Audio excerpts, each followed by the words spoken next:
हमारा दुश्मन इकट्ठा है, वो मुत्तहिद है, हम तकसीम है। सबसे बड़ा हमारा प्रॉब्लम है जिसने आलमी दुनिया में हमें फकीर बना दिया है, भिखारी बना दिया है, वो है मईशत। और ये हमारे जो हुक्मरान है ये असल में ना क्लासिकल भिखारी हैं। पाकिस्तान में टोटल 38 मिलियन लोग भीख मांगने के पेशे से मुंसलिक हैं, यानी कि तकरीबन 4 करोड़ लोग इस पेशे से मुंसलिक हो चुके हैं 24-25 करोड़ के मुल्क में। देखिए, इस्तेकाम नहीं है, लोगों को कॉन्फिडेंस नहीं है, कारोबारी ज़िंदगी चल नहीं रहा, लोग हड़तालों पे जा रहे हैं, मुल्क छोड़ के लोग बाहर जा रहे हैं, सरमाया पाकिस्तान से निकाल के बाहर मुंतकिल कर रहे हैं। तो ऐसी सूरत हाल में आपको कर्जे लेने पड़ेंगे, लेकिन कर्जे आपको कोई दे नहीं रहा क्योंकि आप पहले ही कंगले हैं। कोई कर्जा देने से पहले सोचता है ना कि भी ये कर्जा वापस कैसे मिलेगा। ये बहुत बड़े ज़हनी और दिली और दिमागी तौर पर भिखारी हैं। इनका हाथ हमेशा यहां ही रहा है।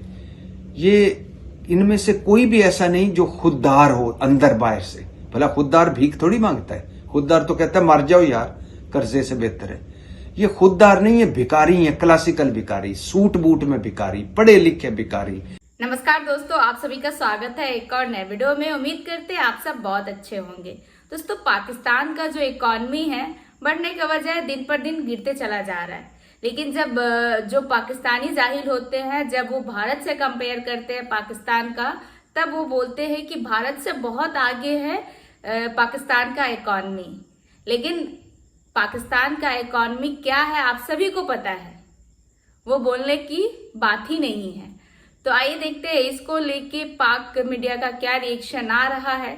लेकिन वीडियो में आगे बढ़ने से पहले चैनल पर नए हैं तो चैनल को जरूर से सब्सक्राइब कर ले और बेल आइकॉन प्रेस करें ताकि लेटेस्ट वीडियो का नोटिफिकेशन आपको सबसे पहले मिले। तो आइए देखते हैं आज का वीडियो। इन्होंने इस मुल्क को भी भिखारी बना दी है और अब वाकई पूरी दुनिया में भिखारी समझती है। अब ये भिखारीपन की हालत ये है कि हमें यकीन करें, हमें अब कोई मुंह नहीं लगाता। अंदर तो हम 30 मार खां बने हुए हैं और इन भिखारियों से, बेशर्मों से कोई पूछे कि ये मुल्क ऐसा था जब तुम इस पे मुसल्लत हुए, या ये मुल्क भीख मांगने के लिए बनाया गया था, या कायदे आजम साहब ने ये मुल्क भीख मांगने के लिए बनाया था। लाखों लोगों ने भीख मांगने की कुर्बानियां दी थी। इलामा इकबाल साहब ने भीख मांगने के लिए ये ख्वाब देखा था।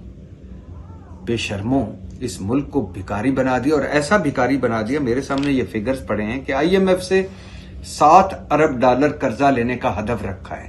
खैर से IMF से हमने 7 अरब का कर्जा लेना है, लेकिन हमारा फाइनेंशियल गैप है, फाइनेंसिंग गैप है जो 2 से 3 अरब डॉलर है। यानी IMF भी कर्जा तब देता है कि जब वो कहे कि आपके ज़र मुबादला इतना होना चाहिए, आपको कर्जा वापस करने के लिए ये चीजें आपकी पूरी होनी चाहिए, तब हम कर्जा देंगे, ताकि हमें भी तो यकीन हो कि ये कर्जा हमें वापस मिलेगा। हमने तो IMF को वैसे ही बना दिया है, एक विलन बना दिया है, अमरीश पुरी बना दिया। वरना IMF, जाहिर है आप अगर किसी को कर्जा देंगे तो कोई शर्तें तो रखेंगे ना कि मुझे 1 महीने बाद आपने वापस करना है, या इस कर्जे के बगैर के साथ ये साइन करें, या कोई अपनी चीज मेरे नाम लगाएं, या कर्जा आपको पता हो कि अगला जवारी है, शराबी है, अयाश है, तो आप कर्जा क्यों देंगे? पता है इधर कर्जा देंगे उधर वो उड़ा देगा, तो वो कोई ना कोई गारंटी तो लेगा ना। तो IMF ने कहा है कि अपना फाइनेंसिंग गैप कम करें। अब इस फाइनेंसिंग गैप को पूरा करने के लिए 7 और कोशिशें जारी हैं। वो कोशिशें क्या हो रही हैं कि सऊदी अरब से कहा जा रहा है कि हमें 1.25 अरब डॉलर के तेल उधार दे दिया जाए। हाँ, भीख या खैरात तो लोग दे देते हैं गरीब समझ के। यानी आप अगर सड़क पे जा रहे हैं, कोई भिखारी आपको मिल गया, तो आप उसको पैसे देते हुए कभी नहीं सोचते कि इसका मुझे कोई रिटर्न मिलेगा। आप ये सोचते हैं कि मुझे अल्लाह इसका अजर देगा, मैंने खुदा तरसी की है, मैं जानू मेरा रब जाने। वो तो आप कर देंगे। लेकिन अगर कोई आदमी, गरीब आदमी आपके पास आ जाए और आकर कहे जी मुझे 1 करोड़ रुपया दे दें आप, मैं आपको पैसे वापस कर दूंगा कमा के, तो आप पहले ये देखेंगे उस पर काबिलियत है या नहीं। पाकिस्तान के एसेट्स आपको बेचने पड़ेंगे। PIA को बेचने की कोशिश करते हैं, वो कोई लेने के लिए तैयार नहीं है, लेकिन कहते हैं कि अक्टूबर के आखिर में बिक जाएगा। वो इतनी बड़ी लायबिलिटी है कि जो भी खरीदेगा उसको पहले साल में ही लगभग 80 अरब रुपया ऊपर खर्च करना पड़ जाएगा। दुनिया भर की एयरलाइंस मुनाफा कमा रही है, पाकिस्तान की एयरलाइन खसारे में जा रही है। अब अंदाजा करें कि सऊदी हुक्मरानों की नजर में आपकी कोई इज्जत होगी जब आप रोज पहुंच जाते हैं कि या आखी बन जा सखी, थोड़े जा तेल दे दें, थोड़े जा दिरहम दे दें, थोड़े जा रियाल दे दें।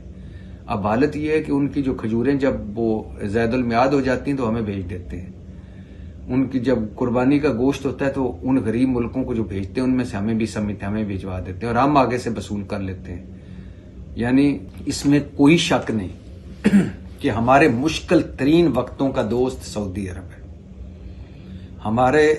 हमें हर मौके पे हमारी मदद करने वाला सऊदी अरब है। कभी मैं इस पे आपको डिटेल इस पे हम बात करेंगे कि हमारे इर्द गिर्द जो मुल्क हैं जो बरादर इस्लामी मुल्क कहलाते हैं, जिसमें यूएई है, जिसमें कतर है, जिसमें ईरान है, जिसमें अफगानिस्तान है और जिसमें सऊदी अरब है, इसमें सबसे ज्यादा हमारी मदद सऊदी अरब ने की है। लेकिन कोई कब तक मदद करे? जब हम अपनी मदद खुद नहीं करना चाहते तो सऊदी अरब क्यों करेगा? 4 करोड़ के करीब लोग ये काम कर रहे हैं, तो इसका मतलब है they are everywhere and out of control as well. साथ साथ ये कि पर डे कलेक्शन इस रिपोर्ट के मुताबिक, यानी कि भिखारी एक दिन में कितना पैसा कमा लेते हैं मुख्तलिफ शहरों से, इसका डाटा ये बताता है कि सबसे ज़्यादा नोट जो छाप रहा है ना भिखारी पाकिस्तान में, वो कराची में है।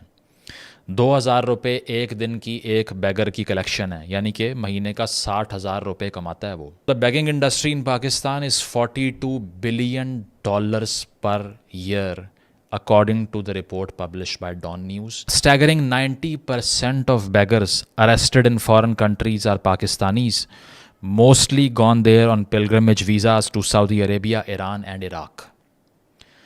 दुनिया भर में जितने भी भिखारी रिसेंट ईयर्स में हालिया सालों में अरेस्ट हुए हैं उसमें से 90% पाकिस्तानी हैं। और ये किस तरह बाहर चले जाते हैं भीख मांगने के लिए? पिलग्रिमेज के वीज़ास पे, यानी कि ज़ियारतों पे इराक, ईरान और साथ सऊदी अरेबिया चले जाते हैं हज और उम्रे के लिए और वहाँ जाके ये हरकत करते हैं। ठीक है, और ये सेनेट की कमेटी को ब्रीफिंग दी गई है, मेरी तरफ से नहीं, ओवरसीज़ पाकिस्तानीज़ की जो सेक्रेटेरिएट है उसकी तरफ से। इसके साथ साथ ये भी बताया गया कि अब जापान में भी ये धंधा शुरू हो चुका है, यानी कि पाकिस्तानी जापान जाकर भीख मांगने का एक नया प्रोग्राम शुरू कर रहे हैं। वहाँ पर भी ये केसेस सामने आ रहे हैं। जापानीज़ भी सोच रहे होंगे कि ये नया ट्रेंड जो है हमने प्रेडिक्ट नहीं किया था कि यहाँ पर आकर ये शुरू हो जाएगा।